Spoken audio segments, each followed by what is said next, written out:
Hey guys, so today's video is just going to be, we're going to be discussing the upcoming mega fight between Conor McGregor and Donald Cerrone.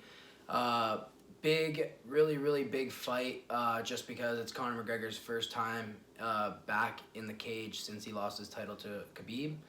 And yeah, we're just going to be going over what we think, our opinions of the fight, and what our polls told us what you guys think about the fight.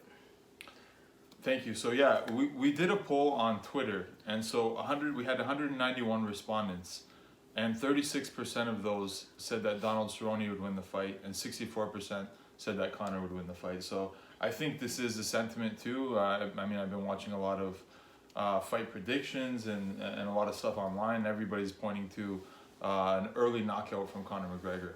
And personally, that's my prediction as well. I really do believe that Cerrone has a problem with southpaws. He has a problem starting off, and he really has a problem with strikers that can hit hard. So knowing that Conor McGregor really possesses all those things, if you watch Cerrone's past fights with southpaws, such as like Darren Till or even Rafael dos Anjos twice, Ben Henderson twice, those are all southpaws that beat him pretty good.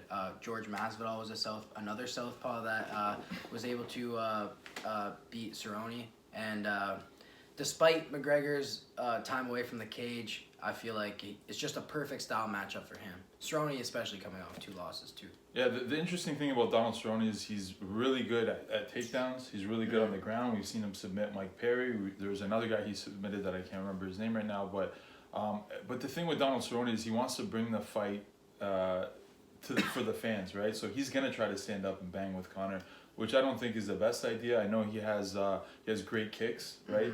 But I don't think it's gonna be enough. I think Conor's just a little bit more nimble and quicker on his feet. So I think if he stuck to a game plan where he actually tried to take Conor down, maybe the first, second round, you could possibly submit him, maybe tire him out and then stand with him. But I mean, in the interviews, he's saying that they're 2 stand-up fighters, and that's what the fans want to see. So I'm thinking that he's going to keep it on the feet. Yeah, Cerrone, despite having a great ground game his whole career, even though if you watch one of his fights with Ben Henderson, he was throwing submission after submission on Ben Henderson, and it really just showed what he could do even to a high-level black belt like Ben Henderson.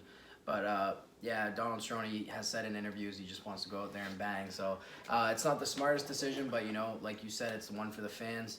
It's unfortunate that we're going to have to see McGregor take an easy win like that. As much as I dislike McGregor because of all the shit he's talked about, the Dagestani people, my background is Dagestani as well. So, I don't really respect the guy at all, but I can't lie. He has a new level of focus, Yeah. He said he's not drinking.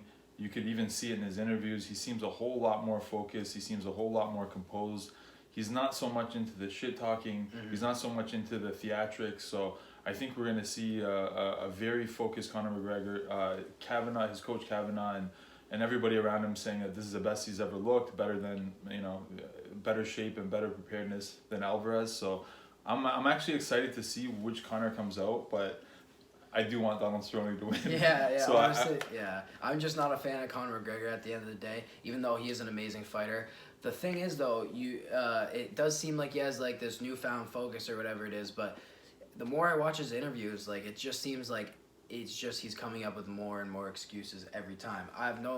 In all of his interviews, you hear him say some absurd things such as, like he said he's making $80 million for this fight somehow. I'm like, when you look at the numbers, they don't really add up even after a pay-per-view bonus. Obviously, I wouldn't know the exact numbers because I'm not involved in his management team or the UFC. So I can't say exactly, but if those numbers were real, I feel like more people would be talking about it besides just Conor McGregor. And on top of that, he's just like, his whole interviews are just sounding a little weird. Like, they're still talking about the Khabib fight and everything, and like just saying like, now he was drinking before the fight. His foot was broken. He was doing cocaine. Like, what was it? What was it? Was it not what? You're not gonna blame your takedown defense for the fight. You know what I mean? So it's just like what I've realized even in just like my life in general is like someone in denial is never gonna improve. So you just never know with that, right? Yeah. In terms of Conor and his, I forgot what I was gonna say. I was gonna ask you a question. Oh yeah, I know what I was gonna ask you now. So, what do you think about them both not dropping to 155? Because they're both not dehydrating themselves the day before the fight. I know Cerrone's a more natural 170 fighter. I know Connor's fought there before against Diaz once. Sorry. What do you think about that in terms of? This is the interesting thing. Honestly, that's another thing about his interview where I really thought I was like, man, I don't know, like this guy just kind of seems off his shit because he was saying in one of his interviews, he's like, oh, I'm walking just above 160. Like, no, you're not. Like, it's impossible. There's no way. There's no way you take this fight because he's the one who asked for it at 170. And on top of that, he made an absurd statement, like saying he just thinks Donald Cerrone looks better and healthier at 170. It's just like we're talking a lot about Conor McGregor and not a lot about Cerrone because that's the hype of the fight. That's the big question mark of the fight. If you go by the stats, since the last time Conor McGregor's fought, Cerrone's fought 11 times. So Cerrone's been up to date on his fights, and Conor McGregor's return is really what this the big topic about this event is, and it's pretty interesting.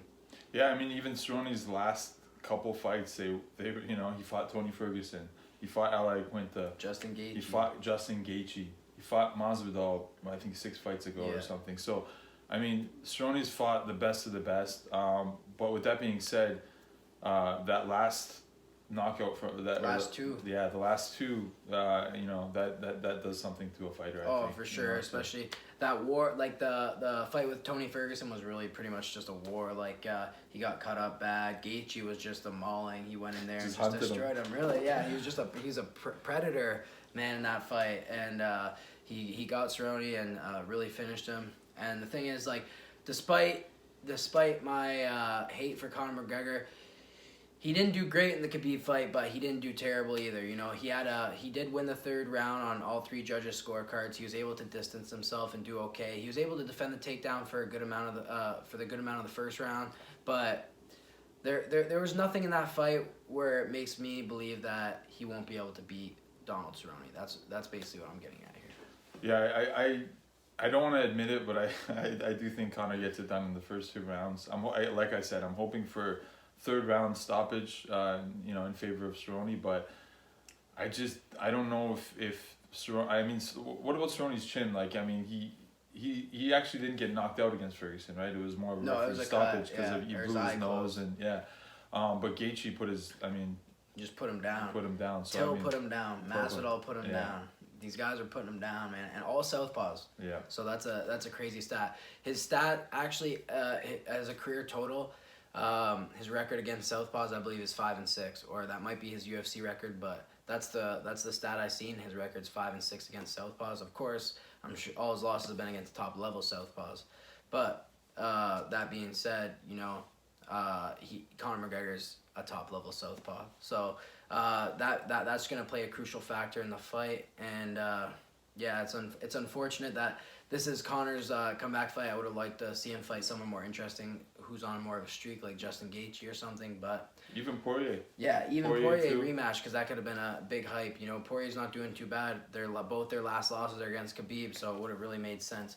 I know Poirier just went through I think hip surgery or knee surgery, so I think he'll take some time to recover, but I think that would have been the fight to make. It would have been a fight that would be just a little bit more exciting, right? I mean, you know, obviously guys win and lose, but you want to see guys like a Conor McGregor fight somebody, you know, who's a little bit more on the closer to a title or something, right? Exactly. So what's your final prediction for this fight? I think Conor gets it done in 2. I hate to say it. Yeah, same here. I think Conor McGregor gets done in 1 or 2. And if by chance Cerrone does take a W at this fight, he's gonna have to go to his ground game. He's gonna have to wear him down a little bit and try to get a finish in the later rounds or try to submit him. He's training with Duke Roufus, right? No, Cerrone's been, from what I know, he's been training strictly at the ranch. The ranch, okay. Yeah. Okay, so I mean, to me, this fight really is all about strategy, and I know, I think Conor's fight IQ is very high. Yeah, his fight IQ is high. Donald Cerrone, I'm sure he said what he knows what to do, but he said he's not doing it. So it's really crazy. That's what it takes to be a fan favorite, though. You don't have the most bonus wins of all time for no reason, right? Yeah, so no, absolutely. He likes to get paid, and I feel like that's pretty much his goal in this fight. Yeah, if he wanted to win, I think he could put the strategy with the right team in play to actually win this fight, because he is a more well-rounded fighter, in my opinion. But I don't think he's gonna do that. He just wants to stand up and bang. He's a cowboy and lives up to his name. Fights anybody, anywhere, anytime, any weight. So I guess I'm getting a little bit more excited about this fight as we talk about it. Okay, so that fight is happening January 18th. Make sure you guys tune in because we're gonna bring you post-fight analysis to recap this video.